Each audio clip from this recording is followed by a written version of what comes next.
Hey guys, Chris Fix here, and today I'm going to show you how to quickly and properly wire a dash cam in your car or in your truck. And in this case, we're going to be wiring two different dash cameras. We have an inexpensive one that is pretty basic and easy to install. Then we have a more expensive one that has a front dash cam, it has a cabin camera, and a rear cam, all in one. A lot more wires, but still not too difficult to install. I'll show you all of that. And the other reason why I want to install two dash cameras is because I'm going to show you how to install it using the cigarette lighter adapter that comes with basically every dash camera on the market.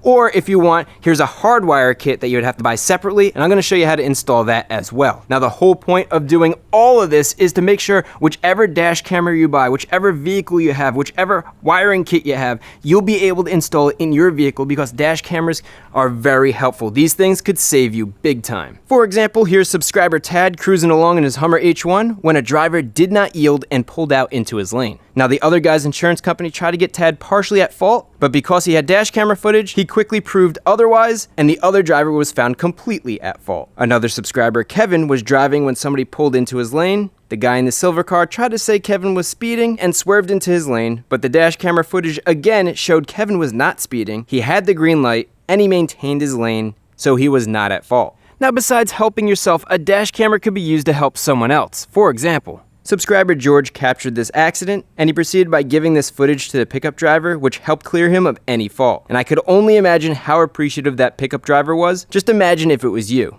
Now besides while driving, when you go and park the car, if you're using a hardwire kit, it could go into parking mode. Subscriber Caesar had his camera set to G-sensor in parking mode, so if the car moves at all, like if somebody hits it, it starts recording. And from that, he was able to easily get this license plate number from this truck that hit him while he was parked. And he wasn't even around to see this. Another subscriber, Oscar, sets his parking mode to motion detection, and then he backs his car in, so it acts almost like a security camera at his house. So he was able to see this scum testing car doors to see if they're open and report it to the police. And finally, not only do dash cameras protect you from the bad stuff, but they also capture some pretty incredible moments. Subscriber Anthony got this cool shot of a meteor shooting across the sky, and subscriber Ethan got this crazy near miss of a cyclist and two cars with this red light runner. So I think you get the idea. Dash cameras could save you big time, and I'd hate for something to happen to you and you don't have one installed. So that's exactly why I'm making this video. Let's go and install a dash camera. Now, just to be clear, even though I've used and installed tons of different dash cameras, this is not a review video. You could buy whatever dash camera you want. I'm going to teach you how to install it. If you want some good review videos, both Linus Tech Tips and The Hookup does an amazing job at comparing dash cameras, and I'll link those videos in the description for your research. And based off of those videos and my own past experiences, we're going to be installing these Vantrue dash cameras, and they do come with everything you need to completely install them, but I do have some extras such as this hardwire kit, which gives you a nice clean install. Also, if you have side curtain airbags, these little clips that hold the wires in are very important. I'll show you that. And then we're also going to be adding a polarized lens, which helps reduce glare. So here's what the dash cam looks like with no polarized lens, and this is what it looks like after the lens. You can see how it removes the reflection and glare caused by the windshield. It's like sunglasses for your dash camera. And finally, you're going to need a memory card, but here's a tip a lot of people don't cover. You want to get a high endurance memory card because they're made specifically for dash cameras, since dash cameras have a lot of write cycles and are constantly recording new videos and overwriting the old ones. That way the memory is never full. They're also designed to endure high heat because inside of a car could get surprisingly hot. And for those reasons, I recommend a high endurance memory card. They don't cost any more than a regular memory card, so it's worth having. Now I'll be sure to include all these products down in the description so you can easily find them. I do want to thank Vantrue for sending me out these dash cameras and supporting the video. That way I could show you guys how to install a dash camera in your driveway at home with common hand tools. So now let's get started. We are going to install the budget-friendly one first, and we're going to grab the hardwire kit because we're going to hardwire it into my truck. Now a hardwire kit connects to the interior fuse box, and that's in a different location for every vehicle. So the easiest way to find it is to look in your owner's manual. So you'll flip to the back where the fuses are, and you can see right there it's showing us it's on the driver's side right next to the dash. So if we open the door on the driver's side and take a look over here on the side of the dash, you can see that's exactly where this fuse box is located.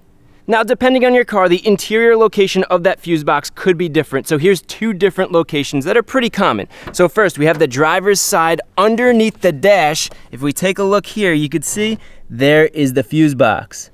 And the other common spot you could find your fuse box is on the passenger side. If we take a look underneath the dash, under the glove box, sometimes it's located right up over here, but in this car, it's off to the side a little bit right here. Just remove this access panel, then we could pop the fuse cover off, and there's our fuse box. So once you locate the fuse box, now you need your hardwire kit. And this has two sides. The USB-C side, which connects to your dash camera, so we don't need to worry about that right now, and the other side, which has 3 wires that connects to your fuse box. So our red battery positive wire is always gonna get 12 volts. That has to be hot all the time. Then we have our yellow accessory wire, which is only getting 12 volts when the car is running or in the run position.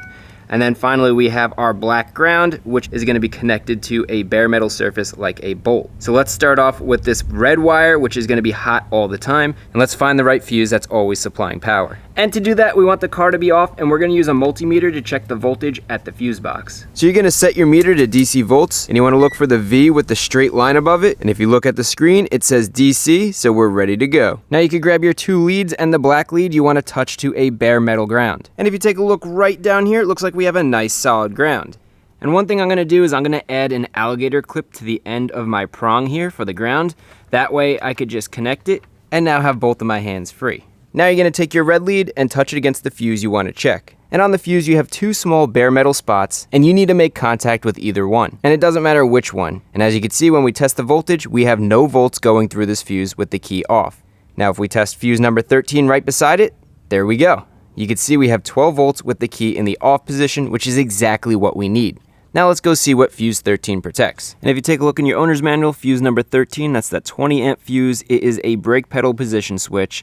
And this brings me to my next point. You don't want to just tap any fuse. Important fuses for stuff like your brake pedal position switch, which if that gets blown out, you might not have brake lights, or you might not be able to shift out of park. So while you're looking for fuses, just make sure you're not tapping fuses like the ABS or the SRS airbag or the PCM or ECM or body control module, anything that's very important. Headlights, tail lights, turn signals. I think you get the idea. Instead, try to find circuits that are not important, like fuse 22, the auxiliary power point, or fuse 29, the radio, or the cigarette lighter, power seats, power mirrors, stuff like that. So in this case, let's go check out the radio fuse. So we saw the radio fuse is number 29, so let's check that out real quick. And with the key off, we have 12 volts, so that makes this a good, always hot fuse to tap. So grab a pliers and let's pull this fuse out.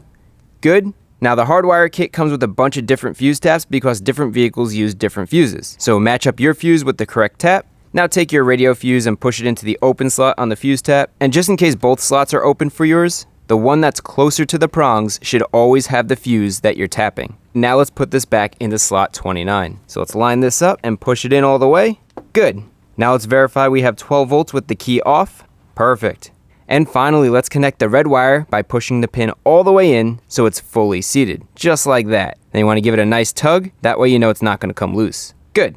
Next, let's wire in the yellow accessory wire. So this needs a fuse that has no power going to it when the key is off. And then when we turn the key on, there will be power. So with the key off, let's start here with fuse 21, which is the flashers. And unfortunately that has power going to it. So fuse 22, which is the auxiliary power point, so like a cigarette lighter. And it looks like that one is hot all the time as well. And the rest of these fuses are pretty important, so I don't want to tap into them. But if you notice the fuse diagram, some fuse spots, like spot number 15, says not used. And if you look here, slot 15 doesn't have a fuse in it. So let's see if we could use this open spot for auxiliary power. Now you want to be careful because sometimes these open fuse spots don't have any power going to them. You can see right there, there is no metal on that side, but that side has a metal prong, so let's probe that. So with the truck off, there's no power, which is good. But then if we turn the key to the run position or accessory position, boom, 12 volts, perfect. Now since there's no fuse in number 15, it's an open slot, we don't need to add a fuse to our fuse tap. Leave it just like that. But one thing I do want to mention, fuse taps are actually directional. So the outside of the fuse tap is where the power comes in. That means the outside metal prong on the fuse tap has to be the one that touches the metal prong in the fuse block.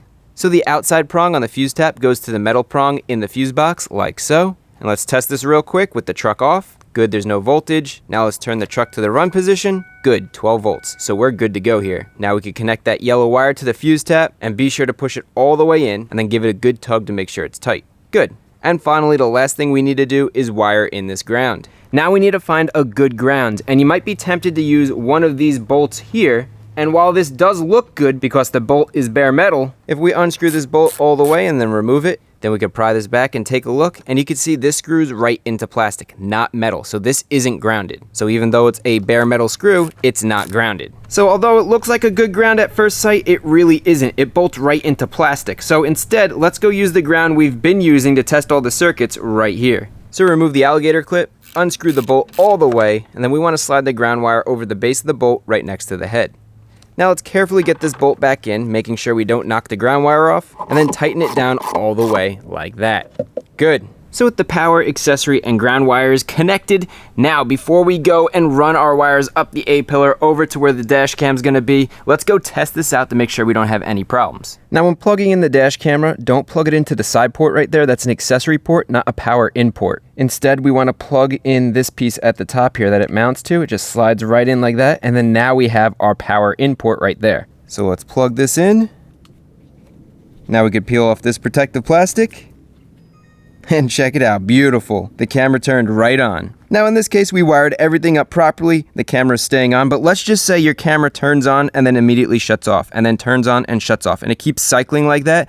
Odds are you have a bad ground. So what you'd want to do is either find another ground or maybe just reseat. So pull your bolt out, put that wire back in, and then screw the bolt back in. And sometimes that's all it takes to fix that problem. In this case, we're good to go. So now let me show you how to properly mount the camera in the best location possible. Now when mounting your dash camera, there's only a couple simple things that you need to keep in mind. The first and most important thing, you never want your dash camera to be in your field of view. So you're never gonna have your dash camera anywhere on the driver's side. Even up in this corner out of your way, it's still in your field of view. You want this over on the passenger side. You don't want it anywhere over here.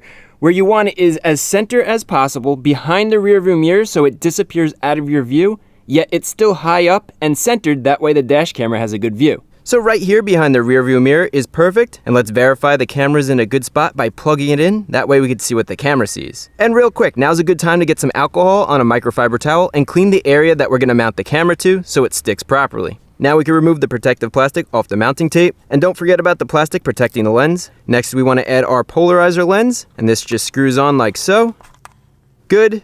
And finally, we need to add our high endurance memory card. I'm using a 256 gigabyte card, which is a good size because it's gonna record a little over 30 hours of footage before it overwrites the old files. Okay, so now we can get this in place behind the rear view mirror, being careful not to stick it to the windshield by accident. And I connected my phone to the app so that you could have a big screen to aim the camera better. And I'm glad we did that because you could see the rear view mirror mount is on the left side of the video. So let's move the camera over a little to the right, and perfect. And that looks like a good spot right here. So now let's press the mount to the glass with a firm pressure to make sure it adheres.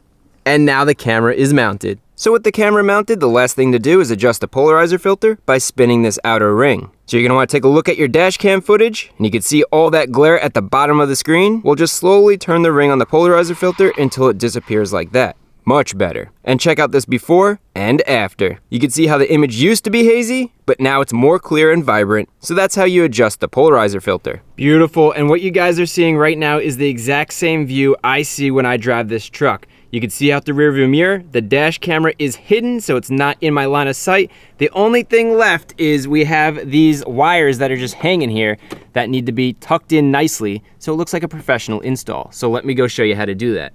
Now when tucking in this excess wire to hide it, you want to start from the dash camera and make your way towards where you hardwired it. That way you don't get any extra wire up here. All the extra wire will tuck in over by the fuse box. And you want to be very careful when dealing with the headliner. Never do this, what I'm about to do. I'm just trying to show you. The headliner could fall down very easily and start sagging. You see that? That would not be good. So when you're tucking the wire in, make sure you tuck it on top of the headliner. There's a piece of cardboard that this material is glued on. You want this wire on top of the cardboard.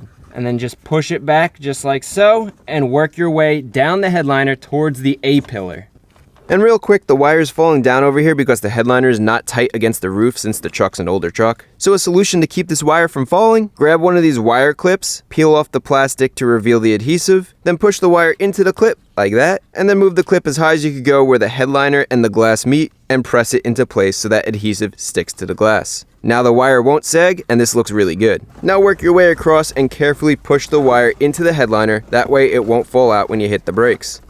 All right, so now the wire has been run up from our dash camera across the headliner to our A-pillar. Now this A-pillar does not have any airbags. The only airbags in this truck are this and the passenger airbag, so we don't have to worry about taking this off and running our wire around the airbag. I'll show you how to do that in the Prius, which we'll do in a second. But in this case, we do not have to remove this A-pillar trim. We could just tuck this right in and run it all the way down to our fuse box. And we're almost done here, so let's finish this up. So now I'm gonna grab the end of the A-pillar trim and pull it back away from the windshield. That way I could tuck the wire in behind it like that. Then you can use the plastic trim tool that comes with the dash cam to help you push the wire into the trim. And as you can see, this trim tool makes it a lot easier to push the wire in such a tight spot. Now just work your way down the A-pillar, tucking that wire behind the trim until it gets to the bottom. Then at the bottom, just tuck it in between the dash and the trim.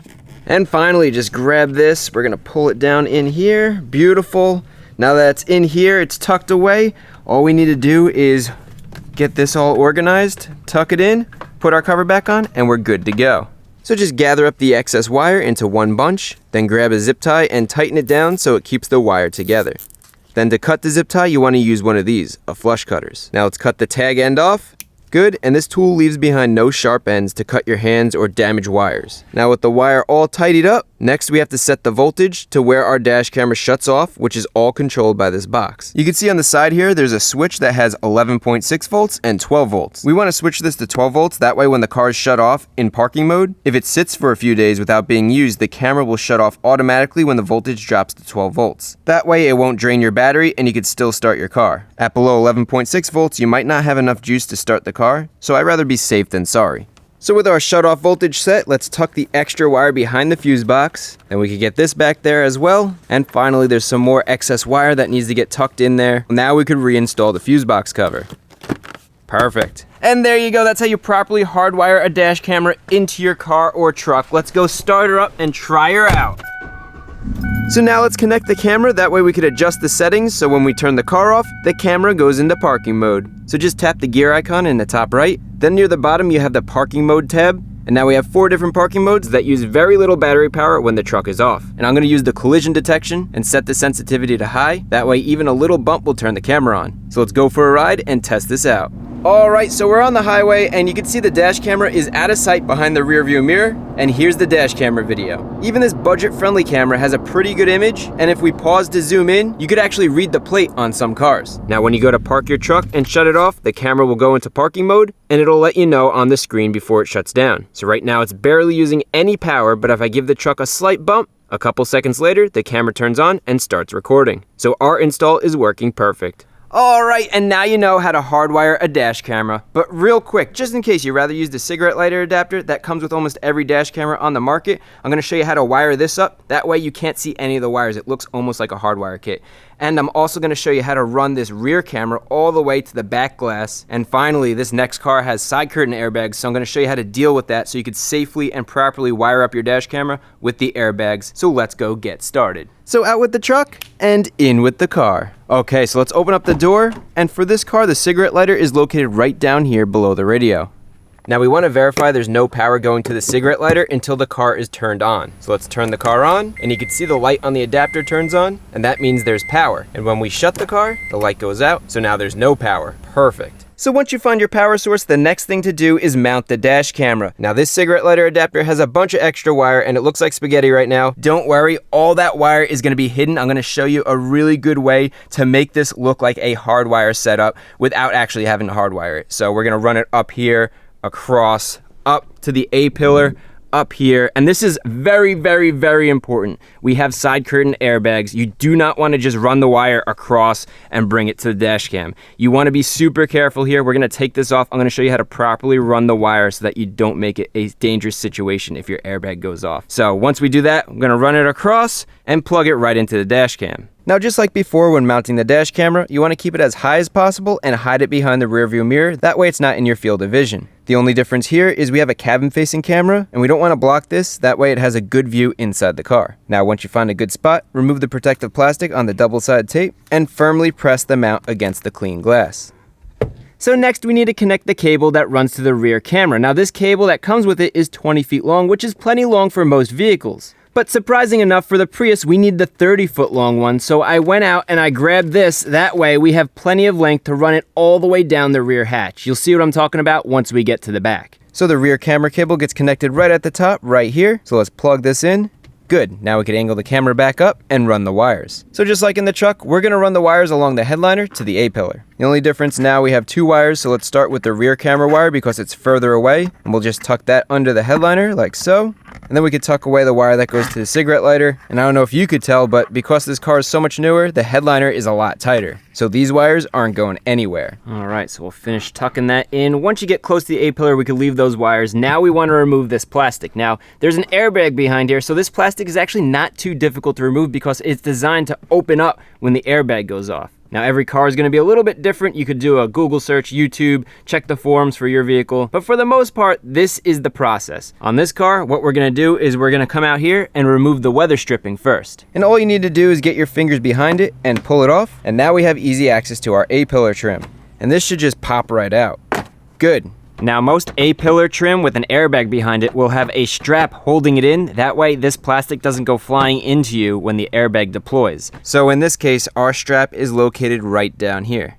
And you can see how this strap holds the trim in place. So to remove the trim, you just get a needle nose pliers and twist the strap 90 degrees like that. Now it has the clearance to slide out. And you can see the tip of that plastic strap has a hook which locks the panel in, which is why you need to turn it 90 degrees to remove it. Good, and now we can set aside the A-pillar trim like so. So this right here is your side curtain airbag. It's best to just leave it alone. Don't touch it because you don't want to damage it by accident. But what I do want to show you is many people run their wires without taking the plastic off and just run it right over the airbag like that. Now, if this airbag deploys, it might not deploy properly and it could seriously hurt you, all because you ran some dash camera wires the wrong way. So definitely take the plastic off to make sure you're not running it over the airbag. And you can see right up here, we have the stock wiring harness from the factory, and that's exactly how we're gonna run our wires, so it's out of the way of our airbag. So let's tuck these wires into the corner of the headliner, and now we wanna zip tie them to the factory harness, that way they won't get in the way of the airbag. And we'll put another zip tie over here, that way the wires don't sag down, and one more where the airbag ends, and now the wires are safe and secure. Now, if you don't have a factory wiring harness running above the airbag that you could zip tie your wires to, another option is to use those clips that we used before. Just peel off that double-sided tape, stick it right to the painted metal. You can put one here, put one down a little bit further, and so on and so forth, and then run your wires through that instead. That way, this holds your wire in place. You don't have to worry about it falling down over the airbag and causing a safety issue. But in this case, we have a wiring harness we're able to zip tie to, so we're good to go. So with the wires secured, now let's run them down the A-pillar right here, and just tuck it in behind the plastic dash, like that. Now let's make sure the trim piece still fits in at the bottom with the way we ran these wires. Good, and next we can run the wires down the side of the dash, just tuck them back here, which will be covered by the weather stripping. And then now we could reinstall the A-pillar trim. So we want to align that plastic strap, then push it through, and now we just need to turn it 90 degrees to lock it in. And once you verify it's locked in, now just press the top of the trim to snap it back in place. So with our panel secure, the last thing to do is to run the weather stripping to close this gap. But before we do that, we want to grab our skinny wire, which goes to the cigarette lighter adapter, and we want to run it underneath this plastic trim here, across to the cigarette lighter in a way that hides the wire. So let's slide this wire between the dash and kick panel plastic. Good. Next, we need to remove the glove box, so get everything out of it, unclip the shock from the side of the glove box, and now you want to grab the sides of the glove box and push inwards to remove it. And just so you understand why we need to press the sides of the glove box inwards, if you take a look right back here, most glove boxes in most cars have a little stopper. You can see that stopper there, it prevents the glove box from going down. But if you push that in, you could work that stopper out, and then now you could drop the glove box. So bend the sides inwards and carefully drop the glove box down like so. Now we can take the cigarette lighter adapter out, and we want to fish it up under the dash behind the glove box, and then pull all the wire through. Next, we want to bundle up any excess wire, and I'm going to zip tie it to the stock wiring harness back here. That way you don't have a big mess of spaghetti behind the glove box. And finally, you can take the cigarette lighter adapter and drop it back down under the glove box. Now we can put the glove box back by reattaching the shock on the side, then simply push the glove box closed, like that. Now you can see the end of our wire down there. So grab this and let's push it into the cigarette lighter hole. And finally, we want to hide this extra wire that's still exposed, so let's tuck it behind where the upper and lower dash meet, like that. Beautiful, and that's how you do a super clean install of a cigarette lighter adapter. The only exposed wire runs from there to there, and that looks very clean.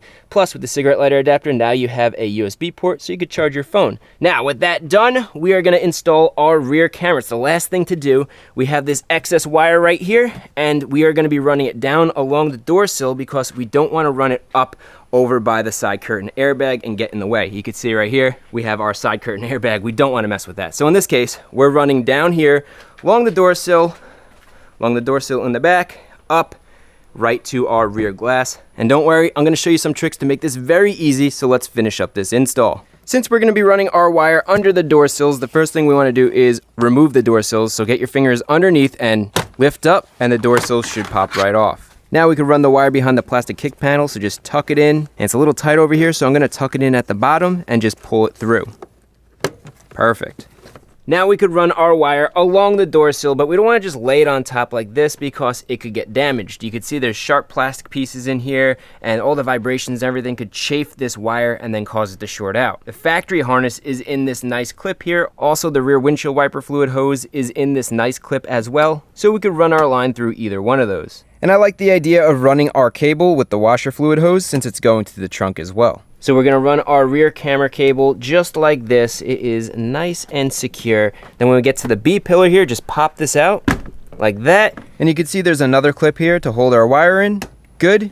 Next, we want to get the end of our wire and send it through the B pillar trim. But before we do that, let's come over here and let's remove this door sill trim. And then let's pop this out as well. Good, and now we could run the wire through from the other side. So let's fish this wire through like this until it reaches the other side. And on the other side, look at that. Our wire is right there just waiting to be pulled through. So pull the wire all the way through and make sure none of the wire gets knotted or hung up. And once the wire's all the way through, we could run the wire along the door sill, pushing it into the clips holding the rear washer fluid hose. Now we want to run the wire up the side to the back like that. So just remove the weather stripping and set it out of the way for now. And then tuck the wire in behind where the weather stripping goes. Okay, so with the cable all tucked in on the side of the seat here, now we're at the C pillar, and if we take a look inside the car, you can see it says side curtain airbag, so we don't want to run this up and then cross the side curtain airbag. Instead, we're going to run it right here through the plastic back there, and then run it up and over to our rear hatch. So let's pop this off and run it through. So get your fingers behind the trim and give it a good pull. So with this popped open, now we want to run our wire in that little spot right there. It's definitely going to be a little bit difficult, and we need it to run all the way in the back. So what we're going to do is we're going to come around here and we're going to pop this trunk open. And we need to get the wire right back here. That way we could run it up around the airbag to here, up this into our rear deck here. And don't worry, I have a little trick that makes running this wire nice and easy. And that trick is using a snake. In this case, it's just a long metal wire that has a little bit of a backbone to it. That way, we could just push this right down here, just like that. And once you snake this through, you can see we have exited the other side, so we're good to go here. You come around here and check this out. This is perfect. We're right through where we needed to be, and now we can connect the wire to the snake. So get some black tape and wrap the wire and snake together a couple times, making sure to tape all the way past the end of the wire. That way it doesn't have any edges to get hung up on. Good. Now all we need to do is pull the snake out with the wire attached, and look at how easy this is. So a snake works great to get the wires through quickly and easily. So let's pull the rest of the wire through. Good. Now let's run it up the headliner like so. And to make sure the wire doesn't move around, I'm going to zip tie it to the factory harness that runs right along here. And this will keep the wire away from the airbag, which is located all the way back there. Next, we want to run the wire up here like this. So remove the weather stripping. And now we could tuck it into the headliner up to the factory rubber grommet. Next, we want to pop both ends of the grommet off, and we'll start right here at the roof. This one's a bit of a pain, but just work that plastic pry tool under the rubber, and you want to remove it from the plastic clip like that. And then we want to get the other end off at the trunk as well. Good. So now we're going to get our wire and run it under the headliner. We'll pop it up through here, bring it through this grommet, and get it through this hole right here so it's in the hatch. So first, let's get the wire under here, being sure not to damage the headliner. Then we'll work it up into the clip like that. And now we can pull the wire through, making sure you get all the slack out of the wire.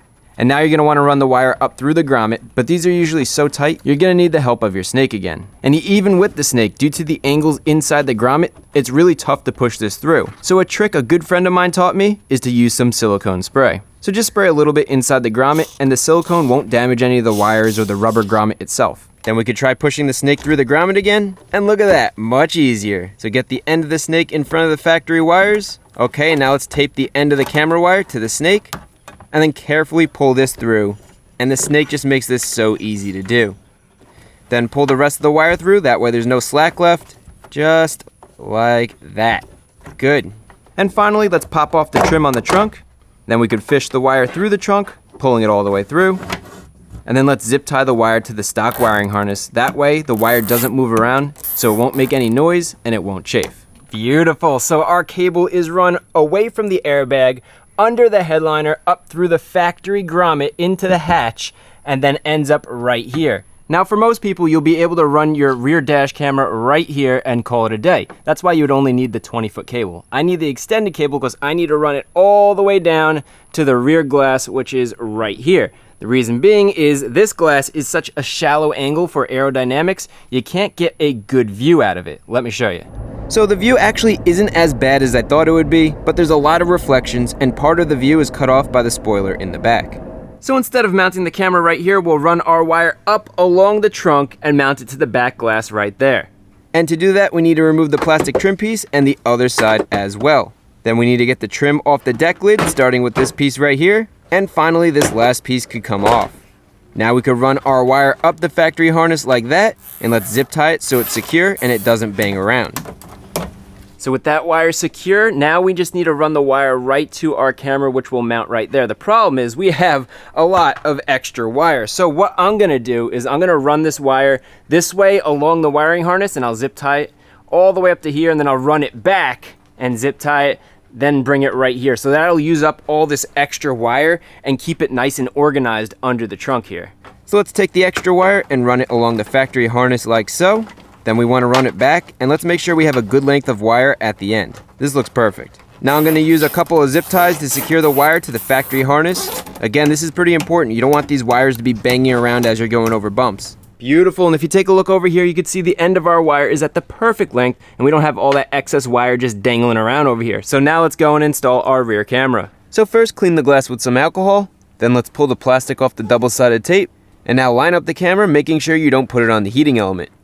And finally, plug the wire into the camera. Now here's a problem you might run into when reinstalling your trim. You can see the wires in the way here, so an easy fix is to mark the spot where the wire is. Then we can remove the plastic trim and let's make a little cutout for the wire. And to do that, I'm using a drill and drill bit. Just get the bit spinning fast, and since the trim is only plastic, the metal bit easily cuts into the trim piece. So I'm just working the bit sideways into the plastic, cutting out a little spot for the wire. And then once you're done cutting, grab some sandpaper and wrap it around a small screwdriver. This is a 180 grit, and then you could use this to sand away any plastic shards that not only don't look good, but they could cut into the wire over time. Good, and now you just want to feel around the cutout and make sure there's no sharp edges, and this feels nice and smooth. So let's get this trim piece back in place and see how it fits. Perfect, and that little cutout gives relief to our cable so it's not at a steep angle and it won't chafe. Also, it allows the plastic to go flush against the glass so it looks good and won't make any noises. Now with that done, the next thing to do would be to put all these plastic pieces back. But before we do that, you always want to test out your work. That way you know everything is working properly. So let's go start up the car. So just hit the start button and let's check the camera. Great, and as you can see, the rear camera is on.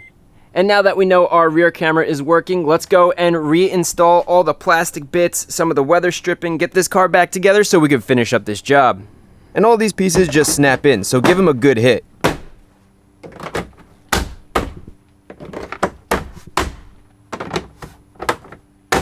Good, now let's reinstall the grommet, that way we don't have rainwater leaking into the headliner. So just push that in there, and then give it a little pull out to seat it in place. Now the other side is a bit more tricky, so pop out this plastic piece, and I'm gonna carefully use a pliers, and it's gonna help me grab the rubber and stretch it around the plastic, like that. Now we can push this plastic clip into the roof so it clicks, and then reinstall the weather stripping by pushing it all the way down. Next, let's get the C-pillar trim back in, followed by the rest of the weather stripping, and again, make sure you push it all the way down so there's no leaks. And just like that, the entire trunk has been put back together. You can't tell any wires have been run. It looks factory fresh. It looks so good, I love it. Okay, so we're done back here. Now let's go over to the passenger side. And right over here, we do have our trim that needs to be popped in. Good, and then we could come down here. Let's pop that door sill trim back in. And then reinstall the weather stripping around the door. Beautiful, everything back here has been reinstalled. So now let's finish up the last piece in the front. So get the weather stripping over the pinch weld and work your way around the door. And finally, let's get our last piece of trim in. And with that done, now your dash cam's completely installed. All right, so we're out for a test drive. Let's check the front cam. Good, and this is a top-of-the-line model, so for a dash camera, this picture looks really nice. Now let's check the cabin camera, and as you can see, Cooper came for a ride. But if you're an Uber driver or do deliveries or anything like that, this is a great feature to have. And finally, let's check out our rear camera, and look at that. Now we have a much better view with no obstructions in the rear.